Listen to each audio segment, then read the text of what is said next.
تاجدار کائنات سرور انبیاء صلی اللہ علیہ وسلم کی نگاہ میں رب کائنات کے ہاں مہمان کی تعظیم کرنا، مہمان نوازی کرنا، مہمان کی خدمت کرنا، اس کا کتنا اجر ہے۔ تعظیم مہمان ہم نے کتب کے اندر پڑھ رکھا ہے، جب کسی گھر میں کوئی مہمان آتا ہے، شیخ فرید الدین عطار علیہ رحمہ اپنے پند نامہ میں فرماتے ہیں کہ مہمان جب گھر میں آتا ہے تو اپنا رزق ساتھ لے کر آتا ہے، اور مہمان جب گھر سے جاتا ہے تو میزبان کے گناہوں کو لے جاتا ہے۔ اور یہ بھی ہم نے پڑھا ہے، جب گھر میں مہمان آئے تو گھر والے کو چاہیے کہ مہمان کو ریسیو کرنے کے لیے اپنے گھر سے نکل کر گھر کے دروازے پہ آئے اور مہمان کو خود ریسیو کرے اور عزت اور احترام کے ساتھ مہمان کو اچھی جگہ ٹھہرائے۔ جب مہمان گھر سے اجازت لے کر جانے لگے تو گھر والا مہمان کو گھر کی چوکھٹ سے باہر دروازے تک چھوڑنے کے لیے، الوداع کرنے کے لیے آئے۔ تاجدار کائنات سرور انبیاء صلی اللہ علیہ وآلہ وسلم نے ارشاد فرمایا، صحیح مسلم اور صحیح بخاری کی متفق علیہ روایت ہے، میرے آقا نے فرمایا، من کان یؤمن باللہ والیوم الآخر فلیکرم ضیفہ، جو شخص اللہ تبارک و تعالیٰ پر اور یوم آخرت پر ایمان رکھتا ہے، اسے چاہیے کہ اپنے مہمان کی تعظیم کرے، اپنے مہمان کی قدر کرے۔ آج ہمارے معاشرے میں کیا ہوتا ہے، مہمان کی خبر مل جائے کہ مہمان آ رہا ہے تو مہمان کے آنے سے پہلے خبر پہنچا دی جاتی ہے کہ ہم گھر میں نہیں،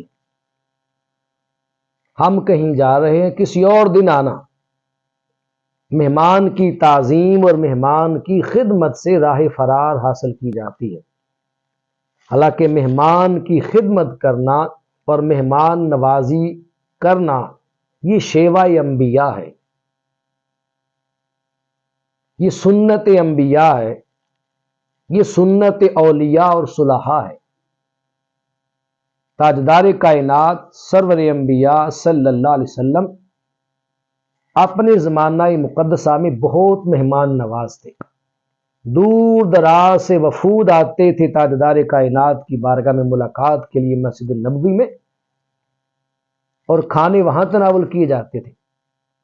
خود اصحاب صفہ بھی در مصطفیٰ سے کھانا تناول کیا کرتے تھے۔ اور ایک مقام پر تاجدار کائنات صلی اللہ علیہ وسلم نے فرمایا کہ مہمان کو کھانا کھلانا اور مہمان کی میزبانی کرنا، اس کے اندر 5 خوبیاں ہیں۔ جو شخص مہمان کی مہمان نوازی کرتا ہے، اس کی تعظیم اور قدر کرتا ہے، اسے کھانا کھلاتا ہے، پانی پہلاتا ہے، اسے اللہ پاک 5 خوبیوں سے نواز دیتا ہے۔ وہ 5 خوبیاں اور 5 فوائد کیا ہیں؟ ان میں سر فہرست پہلی خوبی اور پہلا فائدہ یہ ہے کہ اللہ تبارک و تعالی اس کے مال اور اس کے رزق میں ترقی عطا فرما دیتا ہے، اس کا مال بڑھ جاتا ہے۔ مہمان کے آنے سے رزق بڑھتا ہے، مہمان کے آنے سے مال بڑھتا ہے۔ کاش یہ چیز ہمیں سمجھ آ جائے۔ دوسرا، حضور علیہ الصلوۃ والسلام نے فرمایا، دوسری خوبی اور دوسرا فائدہ میزبان کے لیے یہ ہے، جس گھر میں مہمان آتا ہے، اللہ تبارک و تعالی اس گھر سے بیماریوں کو دور کر دیتا ہے، وہاں سے امراض اور بیماریاں چھٹ جاتی ہیں۔ تو جو شخص اس بات کا شکوہ کرتا ہو کہ میرے گھر میں رزق کی کمی ہے، اسے چاہیے کہ مہمان نواز بن جائے۔ جو شخص یہ شکوہ کرتا ہو کہ میرے گھر میں بیماریوں کا ڈیرا ہے، اسے چاہیے کہ مہمان نواز بن جائے، لوگوں کی میزبانی کرے۔ اور تیسرا فائدہ جو تاجدار کائنات نے بیان فرمایا وہ یہ ہے کہ جس گھر میں مہمان آتا ہے اور مہمان کی اس گھر میں مہمان نوازی کی جاتی ہے، اللہ تبارک و تعالی اس گھر میں آنے والی مصیبتوں کو گھر سے اٹھا لیتا، مصائب و علام وہاں سے رفع ہو جاتے ہیں۔ چوتھی خوبی تاجدار کائنات صلی اللہ علیہ وسلم نے بیان فرمائی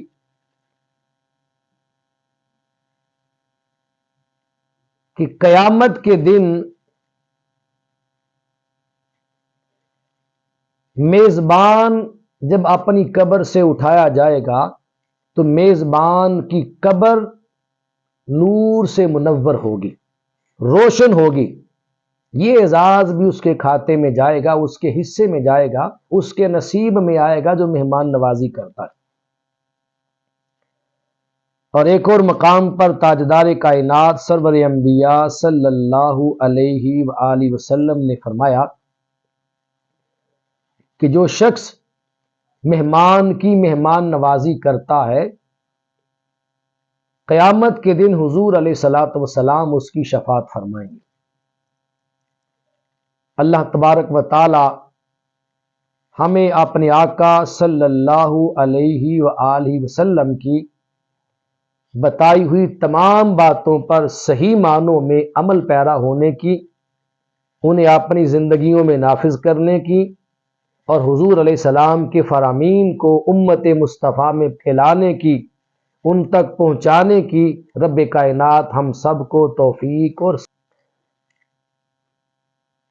صحیح بخاری اور صحیح مسلم کی متفق علیہ روایت ہے، تاجدار کائنات سرور انبیاء صلی اللہ علیہ وآلہ وسلم نے ارشاد فرمایا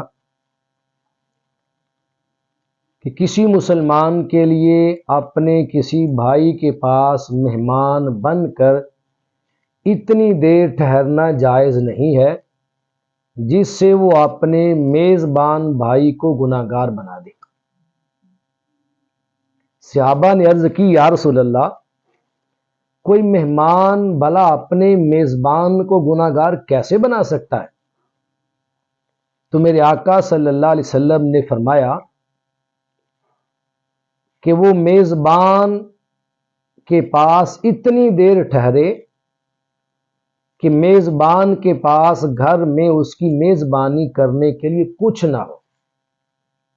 اتنی دیر مہمان بن کے کسی کے گھر میں جا کے بیٹھ لینا کہ اب گھر والے کے پاس اسے کھلانے پلانے کے لیے کچھ نہ بچا ہو، تو یہ مہمان میزبان کو جان بوجھ کر گناہگار کر رہا ہے۔ تاجدار کائنات صلی اللہ علیہ وسلم نے اس چیز سے منع فرمایا۔ اور ایک مقام پر صحیح مسلم کی روایت میں صحابہ کرام نے حضور علیہ السلام سے پوچھا یا رسول اللہ، مہمان نوازی کتنے دن تک کی جائے؟ تو تاجدار کائنات سرور انبیاء صلی اللہ علیہ وسلم نے فرمایا کہ ایک دن اور ایک رات تک اچھی طرح خاطر تواضع کرو مہمان کی۔ ایک دن اور ایک رات اچھی خاطر تواضع، اچھا کھانا کھلاؤ مہمان کو، اور ضیافت اور مہمان نوازی جو ہے وہ 3 دن اور 3 راتوں تک ہے۔ اگر کوئی مہمان 3 دن سے زائد رہتا ہے اور گھر والا 3 دن سے زائد اسے کھانا کھلاتا ہے، پانی پلاتا ہے، خدمت کرتا ہے، تو یہ صدقات میں سے ہے، یہ صدقہ ہے۔ یعنی 3 دن تک مہمان نوازی ہے اور 3 دن سے زائد کیا ہے؟ گھر والے کے لیے صدقہ ہے۔ اور مہمان نوازی سے رب کائنات اتنا راضی ہوتا ہے، اتنا خوش ہوتا ہے، اتنا خوش ہوتا ہے کہ اللہ پاک کے انبیاء علیہ الصلوۃ والسلام بھی بڑے بڑے مہمان نواز ٹھہرے۔ اور ہم نے کتب کے اندر یہاں تک پڑھ رکھا ہے کہ جب گھر میں کوئی مہمان آتا ہے تو مہمان کی اچھی تواضع کرو، سب سے پہلے مہمان کو پانی اور کھانا پوچھو، کھانا کھلاؤ، باقی جو باتیں اور گفتگو ہیں اس کے ساتھ بعد میں کی جائے۔ اور اگر مہمان کسی دور جگہ سے سفر کر کے آیا ہے تو میزبان کا حق ہے کہ شام کو سوتے وقت اپنے مہمان کے پاؤں بھی دبائے۔ مہمان نوازی اس قدر اللہ اور اس کے رسول کی نگاہوں میں محبوب ترین عمل ہے۔ رب کائنات ہم سب کو آقا دو جہاں کی سنت کو اپنانے کی توفیق نصیب فرمائے۔